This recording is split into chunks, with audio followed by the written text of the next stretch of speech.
everyone, and welcome to the first episode of our new podcast. I'm your host, Kitty, and hosting with me today is one of our directors, Angela. Hello, everyone. Today, we are here with a very special guest, Ms. Helen Raso, head of Holy Trinity School. Hi, Ms. Raso. Would you like to introduce yourself? Sure. Hi, everyone. I'm Helen Pereira-Raso, and I'm the head here at Holy Trinity School. I've had the privilege of being a member of this community for the last 9 years of my professional life. Over the 9 years, I've served in two roles. I started at HTS in 2014 as the deputy head of school, and in that time, I served and oversaw the academic and the student life program of the school, and transitioned to the head of school in 2017, in which I've been able to serve the strategic direction of the school and oversight of the entire program, working alongside the Board of Governors and our staff here.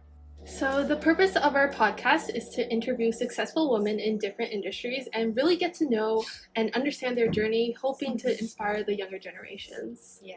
And today we're really hoping to learn about your journey as well as get to know your roles or multiple roles aside from the head of HTS. So this could be an opportunity for you to share a side of yourself that a lot of people don't know. Cool. Thank you. Course. So before getting into your other positions, we would like to know about your journey to becoming the first female head of school. What was your journey like getting to this position? Fun. Lots of laughter, lots of hard work for sure, as any of you would imagine. By trade, I started my career as a teacher, and that's my professional background. And I don't have lots of people switch careers and they come into teaching. Right. I don't. I left high school, went to university, and went straight into the faculty of ed, hoping to become a teacher. Although I did think I should have been a lawyer because I love to argue. I always thought I could be better at just arguing everything. Although those skills do come in, they do come in handy in negotiations and everything else. So they haven't been lost. But I've been a teacher for the last 25 years. Wow. I've worked both in the public system here in Ontario. I started my career with Dufferin Peel, which is out in Mississauga, Brampton. Further out into the West End. That's really where I started my career there. And then when I became a mom and I had my second daughter, I realized maybe I need to look for a job closer to home because I was an hour and a half from my family. And I always worried that, oh my God, what if something happened to my kids? Which is something that we juggle, parents juggle. Yeah. And then I decided to switch to the independent school system. And so I started my journey at an all-girls independent school in Toronto.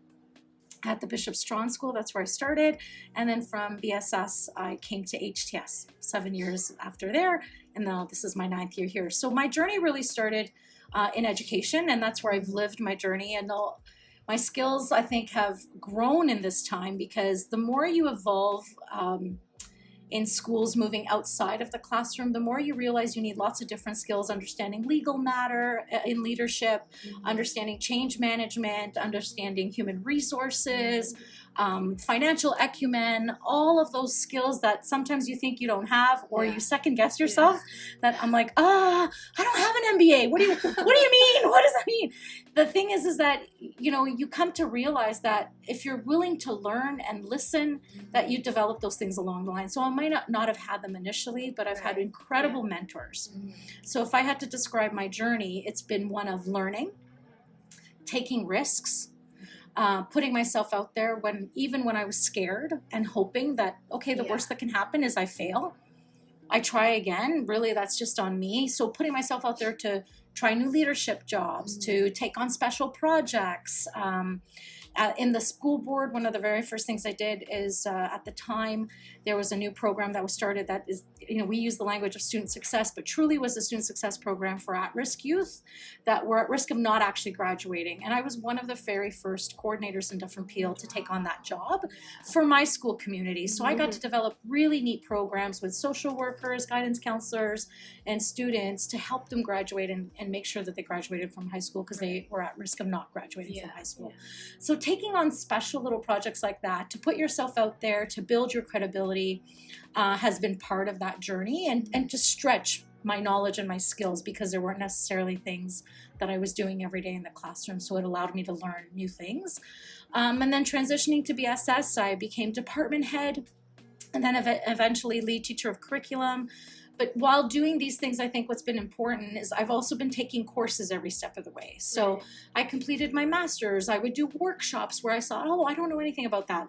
Let me go and learn. And so that learning has gone side by side of taking new chances and putting myself out there in order to grow and stretch, but also build my credibility and be seen as someone who has the potential to lead or take on something new.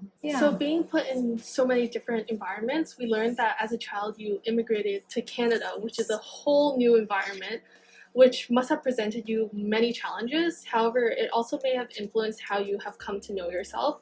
Can you speak to this and how it may have affected the process of becoming where you are today? Yeah. As an immigrant to this country, and with immigrant parents who taught me the value of hard work just to survive, who taught me about sacrifice so that we could have food instead of new running shoes that I might have liked because they were cool and everybody else had them, and they needed to decide about feeding 4 kids versus getting us new shoes. They taught us the value of faith. That immigrant story has something that has always stayed with me. And so watching my parents work multiple jobs day and night, and there were nights where my father would get home at 10 o'clock at night, and then at 3 o'clock in the morning was called to a job site. He was in construction to go fix something. And so we would be like, how's he leaving at those hours of the night? But it was necessary for him to establish himself, to build his own identity in this country as a hard worker and someone who can contribute.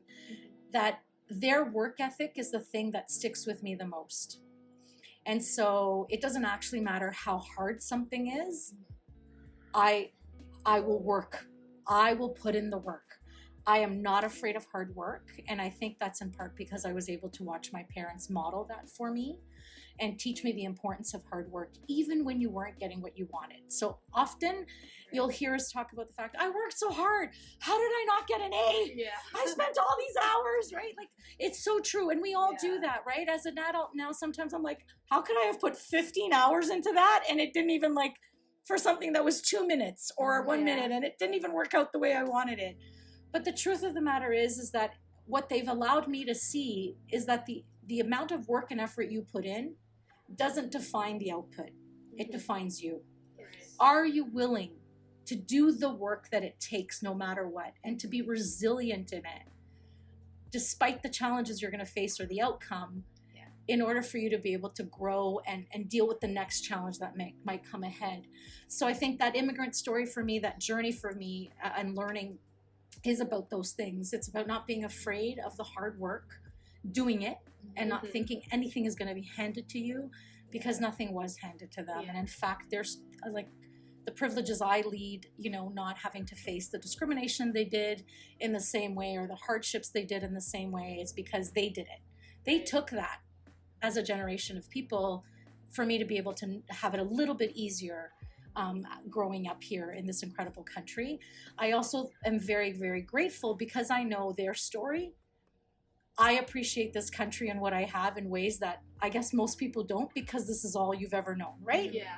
And we only know what we know, which is fair.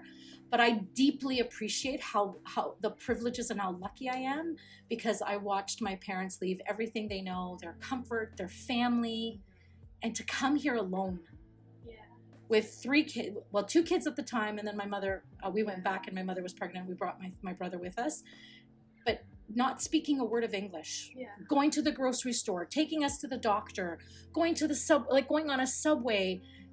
My mother still isn't fluent in English. And those are things that she's still working on 40 years later. She's still working on it, but never discouraged her from doing what she needed to do, having to figure it out. And I think that role modeling for me has been what I treasure the most, and I try to emulate in the way I live because of what they taught me and how much I saw them sacrifice to be able to give me the life that, they've given me. So I don't expect anything to be handed to me. And I think as a woman, that has helped me get to where I am. You do, in certain roles, in certain industries, you do have to fight to get to where you are. You are constantly proving yourself. If it's not overt and explicit because people are going, actually, no, you can't do it, you're a woman. it's actually in a more discreet manners that you can't see it, but the system's working against you type of thing. And so being able to say, I've got this, I'm not going to let you define me, has really been part of my journey of the role modeling that they shared with me. So I would say those are the things that I'm most grateful for, that I carry. And as I look at my own daughters, and I'm privileged to have 2 daughters, that I look at them, it's like they've had it easier than any of us. And that's exactly what happens, right? That's the journey, is that how do we make our lives better for every generation thereafter? But I want them to never actually underestimate the power of having the courage to work hard, even when it's not paying off in the ways you want it to be able to see the fruits of your labor later on. Like, don't give up just because it's hard. It shouldn't have to be that hard, sure, but it's going to be in some shape or form. And then just have the courage to keep persevering through those challenges. It really shows how our actions have so much power in the long run, especially in the world where women are often put down, where we have to fight so much, even though it's so hard in the moment. Like, for years to come, it'll be so beneficial to other people. Absolutely. And you know what you remind me of as well of is the fact that sometimes you don't even know who's watching you, where your actions are actually making a difference in that moment. So when I became head of school and the Board of Governors announced my headship in chapel with Mr. Hughes to say Ms. Raso is going to be the next head of school, so great. I had 3 girls in the middle school come find me at the end of chapel to say, we can't believe that there's a woman who's going to lead our school. We're so excited. And I just, you know, when you first kind of pause and go, what? Like, oh, and I'm like, oh, thank you so much. And I didn't, and I thought to myself, for them, here are these 3 young girls in grade 7 who were like, actually, it makes a difference to me that I'm going to have a female to be able to look up to in this moment of my development, and I'm really grateful for that. And I didn't think anything of it until they paused and kind of paused me for a moment to say that decision, that this move for the school was having an impact on someone else at that moment. So even in those little, if it's not later, know that, to your point, our actions could be actually having an impact in a moment that we're not even aware of, right? Well, that's very similar to like your parents. They're really just trying to survive, but that's really impacted you in many ways. That's right. And I think I can definitely relate, as coming from like an immigrant family, that actually it's really interesting to hear from other immigrant families because of how even our experiences are so different. And thank you so much for sharing that. You're welcome. And they are, but they're important journeys. Yes. And they do define us, right? In lots of different ways. So it's pretty special to be able to talk about them and honor them in all of their uniqueness. So thank you. And you mentioned a lot about your identity. And in our research before the interview, a lot of the content that we find you posting and just platforms that we find you on, all of your roles, it's all surrounded around head of school of HTS. And we were just wondering if you think that if that is the role that you think represents you the best, or if not, if there's an identity or role that you think best represents your most authentic self. That's actually really interesting. And I find it, what I'm fascinated by is the fact that public identity is the one that, of course, is the one that's most showcased. But I love this question. Well, I love this question because you caused me to pause. There's the person that I am. That is not actually very different than my public-facing identity, because I serve a larger community. I represent this school. No matter what, I represent this school as long as I'm the head of school here. And so those are the personas you'll see everywhere, right? The head of my LinkedIn profile is not a personal LinkedIn profile, right? You would think it is, but it's not. It has now that I'm the head of school here, and my communications all come through that. You know, I do have a personal Instagram post that has my family pictures and everything else on it. But then, you know, there's also the head of school one, and then my Twitter handle, which was personal for the longest time. The minute I became the head of school, it changed to head of school. In order to create, there's 2 things that happen there. What I was trying to do is not blur the lines between my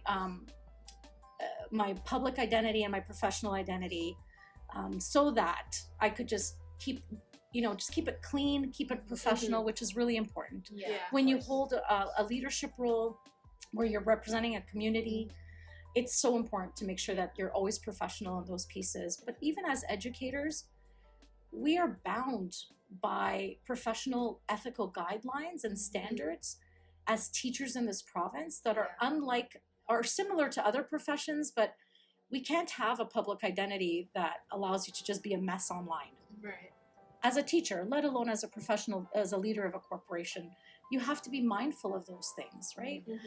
But I'm not very different in my personal life than I am in my leadership life. What's different is, of course, I'm very cautious of, am I going to talk to my students the way I talk to my children? Probably not. I might actually discipline my children in a way that I feel like, okay, I'm going to tell you that I didn't like this, and I'm going to, and you're more comfortable and safe to use the words like, I might refer to something I don't like in a way that my language is not appropriate for the context of the school or to put online type of thing, right? And so there's those differences, but I would say that the integrity of my identity is not different. Of course. Yeah. That is not compromised between both. I am this professional disturber. I ask a lot of questions. I ask a lot of provoking questions. I challenge the status quo.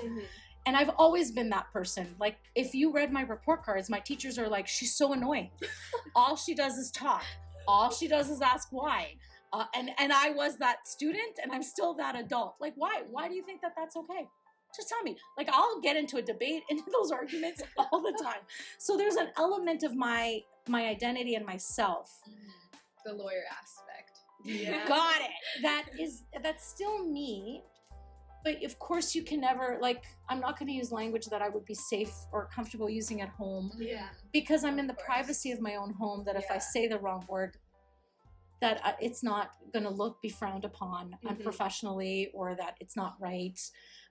Because I have to have a safe place to be able to say some of those things. But in my most authentic self, there isn't a difference. I come to this, I am one of those few people who wakes up every morning and does what she loves. This is not a job.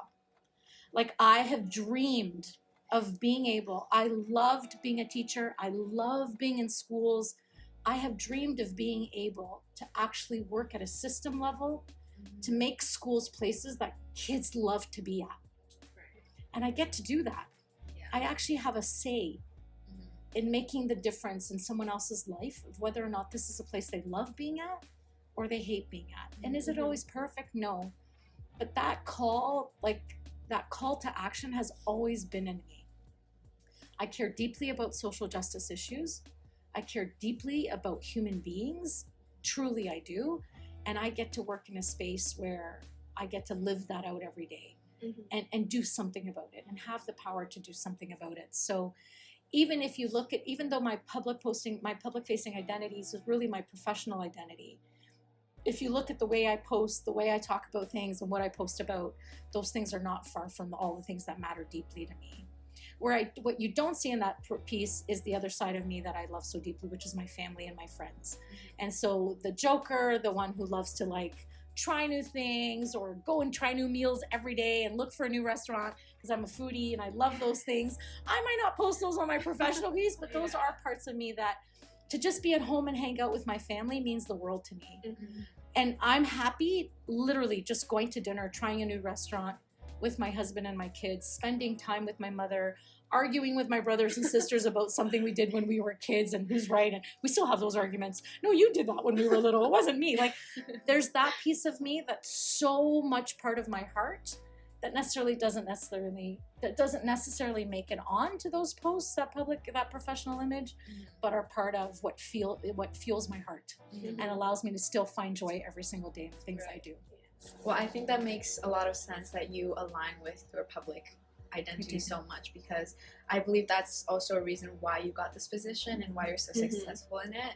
And it's always even though the professional image that you have to portray should be not really personal and just not the you at home, Mhm. but I think everything you do really does show that it aligns with your most authentic self. Yeah. It does. And it, like, it truly, and I'm grateful for that because you would live it and see it firsthand, both of you. But in the moments where, so when I started this profession, I thought I had to be somebody different. There had been successful heads of school before me who've taken this school to brand new paths that were all males, have done incredible things, and here I was inheriting this really successful school. Oh my God, I'm going to ruin it.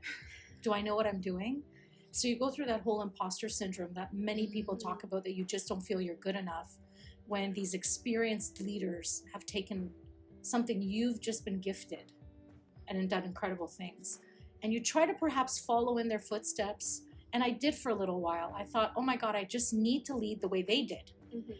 And it wasn't authentic, and it wasn't you. And so it wasn't me, and it didn't last very long because I spoke differently, I believed differently, I acted very differently, and that just, I didn't come across genuine. And when I finally found, in the months of doing this job and finding the little nuggets where I was like so happy, whether it was hanging out in the Fattori Commons, going to teach my class, like whatever, then I remembered, okay, hold on a second, there's a part of me that I'm not honoring, which is the authentic piece of the things I love, which is hanging out with students.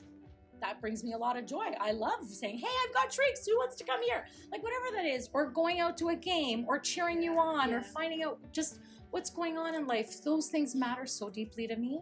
And I was parking them in order to make time for other things that I thought were more important. And so the minute I was comfortable saying, okay, what matters the most right now? For me and for this community, and for me it was being really deeply connected to the people, then I started to live my most authentic self. And so, yes, it comes out now, but know that wasn't where I started, I would say, in the first 4 months of this job. It took me until about Christmas to kind of go on Christmas break and go, hold on a second, something doesn't feel right. I love it, but something doesn't feel right. And that's where you start to actually have those conversations with yourself to make sure you are being authentic to your values and your beliefs about what it all means, whatever your leadership capacity is. So although you have made it to become a female head of school, a lot of other leadership teams are still very male dominated. So having to interact with them really often, how do you stay true to yourself despite maybe some other people's judgment and discrimination? And how do you respond to that? That's been a journey. So I will speak honestly that it's shifting now. But when I started this role 6 years ago, the majority of my counterparts and community members in the circle of headship were mostly male, and I sat quiet. I wouldn't talk at meetings. I was very cordial. Hello, how are you? But I listened. I sat and I listened. And that's okay because I do love listening. But where I knew I had a very, very different opinion, I didn't say anything either. I just kind of sat quiet, came back to our school, did my thing. Nobody needed to know. And I was like, I'm in a safe place. I'll just come back and do this. And so to be honest with you, I am only now starting to come into my own amongst my peers, because I'm also younger than many of our heads of school. So I feel like I don't have that lived experience. I haven't lived long enough. I haven't done this job long enough. I should really sit back and listen. And you should at times sit back and listen, because their lived experiences are so important. But it came from a place of me feeling like I wasn't good enough to talk. Right. And that's the piece that's the problem, right? It's like it was my own second guessing of myself. And I also thought very differently. I'd listened to the dialogue long enough that I'm like, but I'm not a traditional person.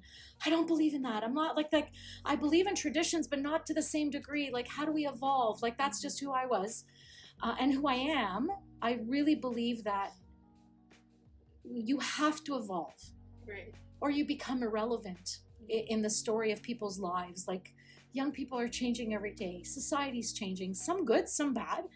But if we're not present in it, we get lost and we become irrelevant. And I was finding that I was preferring to just kind of hide myself and sit back.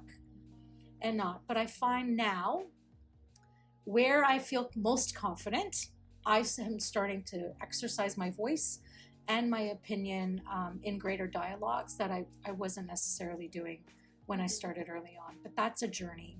I think that's a journey that I will continue on throughout the next few years as I grow.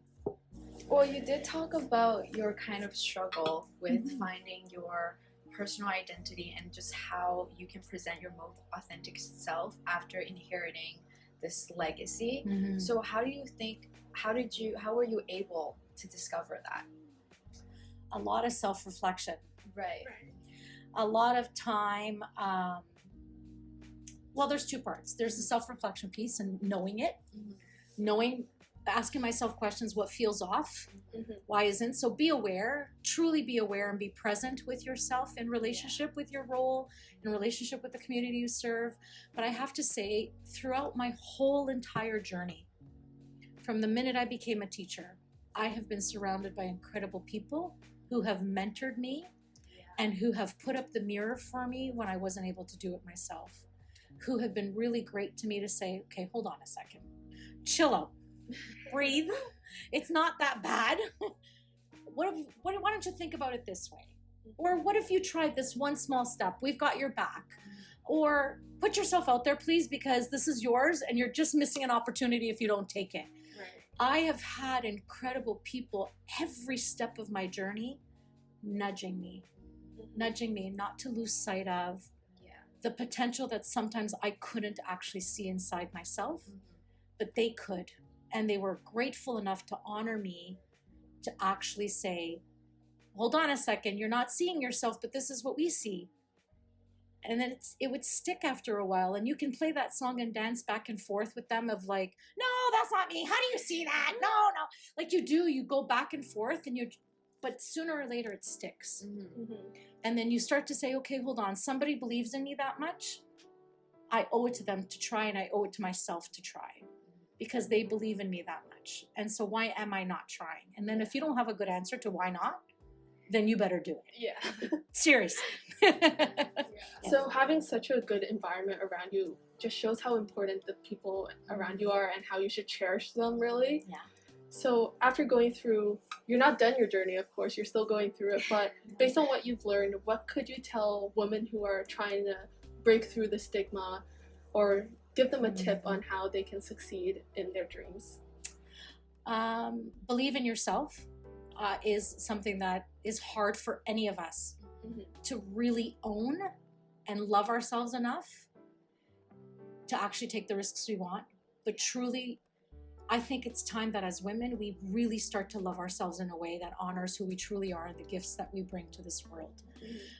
We have lived under shadows and words, identities, you name it, that have kind of put an overcast on us of what to be, how to look, how not to be, that it's hard to undo all of those things. And it's a journey for all of us. But the minute you start to believe in yourself, you tackle them with such vigor that you start to break some of those chains that have been holding us back for such a long time. When you are surrounded by people who believe in you, listen to them. I didn't for the longest time. I thought that they just really know, they're just being nice. They're just being nice. And sometimes that's the truth. Yeah. But believe them, take the chance, take the risk. And on that same note of taking risk, it's just that even if you're going to fail, just do it. What's the worst that's going to happen? You're going to learn something about a process. Like even just applying for that job. Just do it. You're going to learn about what people expect. You're going to have a window into the kind of questions you're going to be asked. You're going to network with new people that you might not have networked before. So just take those chances when they present themselves in front of you. But the other thing that's been the hardest in this journey as a woman, bring up the other women around you. They're few and far between, that if we're going to spend our time second guessing the other women around us, we're not doing other women any good or any service to help us break through ceilings together. Because having that camaraderie having that sense of connection, knowing that you can do it together, is huge and uplifting women all over the world. And that's a harder journey, right? Because we haven't built that camaraderie, because people have put, society for generations have put barriers up to building that unified sense of womanhood, that unified sense of connection, that we've got each other's backs. But the minute we can start looking at that, looking at all women as being someone that I have your back, how can I help you? And that means sometimes I've got to tell you the hard truth. Yeah. Does not mean it's fluffy. It does not mean that you're just going to say, yeah, come on. Meanwhile, they're no good. Yeah. It means that if you truly have their back, that you're going to be honest enough to say, here, this is what's not working. This is why it's not working. Here's a great resource that I tried, or someone I know that, could help you grow in that area. That level of honesty, integrity is important to build our capacity up and our skills up to be able to come to be more united in the way we present ourselves. So pay attention to the women around you and perhaps the barriers that are there for them, but pay attention to, and the intersectionality of that for women, for female identifying people. It's very, very different. And as a white woman, I have not faced the same challenges that women of color have, that trans women have, like you name it, they have. Their struggle is far, far different than mine. And the way I support them and remove barriers should be far more intentional than the privilege I have because as a white woman. And so those things are important as well, is just pay attention to the women around you and removing some of those barriers that stand in the way of their successes. Because sometimes it's other women alongside of other men, and or systems or whatever that might be. We're really like a product of our environment, and I think it is very important to find your group of people. And I think a lot of our generation, there's this thing called like friend group hopping, where you go from friend groups to friend groups because you just really don't know where your place is at in this environment. And what do you recommend people doing when they're struggling with finding their group and just finding a place where they can be themselves truly? I think that starts with actually knowing yourself. And I know I talked about it this week. That's a journey. You don't necessarily know yourself in the ways you need to know yourself. I said it. I said, I think I'm still coming to know myself. Because the older I get, the more courageous I am to let go of things that other people expect of me. That's not who I was as a maybe in my earliest years, I actually really didn't care. But by the time I became a teenager, I was so aware of what other people wanted. I so desperately wanted to belong that it actually wasn't about me. So friend hopping, I think it's nice that you guys have a name for it. I think all of us did it. We all did it, right? Because you change too. So that's the thing. Like the person you were in grade 9 is not the person you were in grade 12.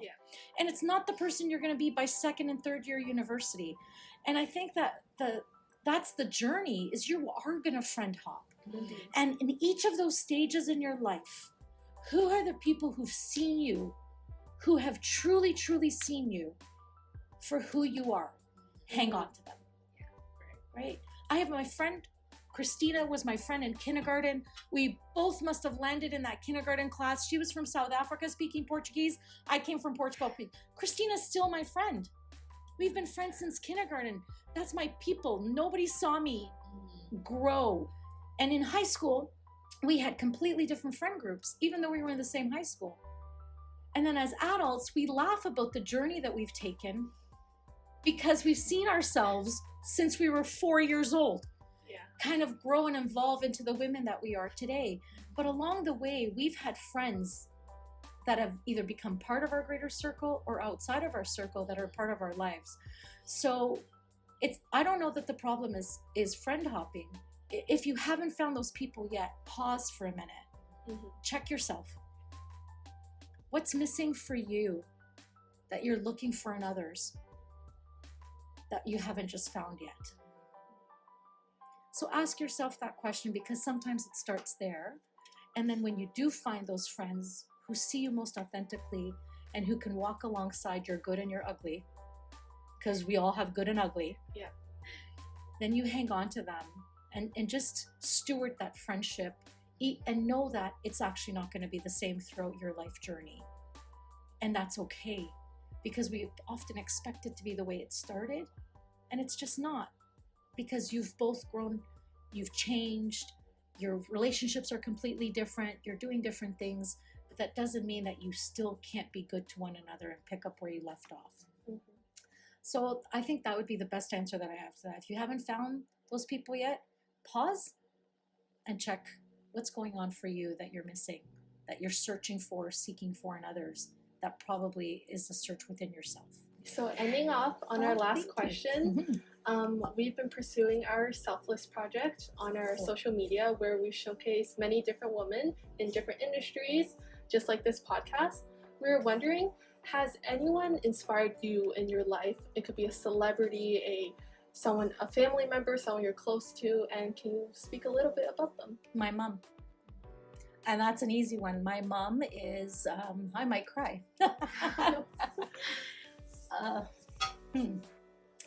A woman with so many dreams that she had to sacrifice for her family, both as a child. So my mom made sacrifice as a child, as one of the youngest daughters of 9 children, to support her family. Yeah. And so she dreamed of being a nurse. That's all she ever wanted to do, was to be a nurse. Got pulled out of school so that she could take care of her younger siblings and support her family back home working. They were fishermen, so she would have to work to support and take care of the household. And so knowing that, she's always talked, so she's never stopped talking about her dream. But despite not being able to achieve that, the work of being a nurse and caring for others is actually what she taught all of us. And that's, for me, that selflessness of, okay, so I couldn't do it in the way I wanted to. She has always taught us, be good to people, take care of people, because that's the legacy you leave in this world, is that if you take care of people, you make this world a better place. And she has dedicated her life to taking care of people without the professional title of the career she dreamed of as a young woman. And it doesn't matter how she had no food. And she keeps talking about she hates the fact that we waste food, because she's like, do you know what I fought for to have a piece of bread? Like, I know that's a joke in a commercial, but like, that's her lived story, right? And she's still so humble in those ways. And if anybody inspires me, it's her sacrifice. And yet, no matter how hard life got, I have never met a more positive, more kind, happy human being. So it didn't matter how bad life was for her, whether she couldn't feed us or pay rent, we would have never known. She was always dancing. She was always singing. She was always taking us to church. I would have never known how hard life was for them, because she protected us and sheltered us from all of that. And that level of courage, that level of resilience, inspires me every day to be the best I can, because she did. If she showed up like that in hard times, my life is just a little bit easier because of her. That I better show up like that for the people around me. Well, thank you so much for spending time for us and sharing your journey. And thank you to the viewers for listening to our first episode. Thank you.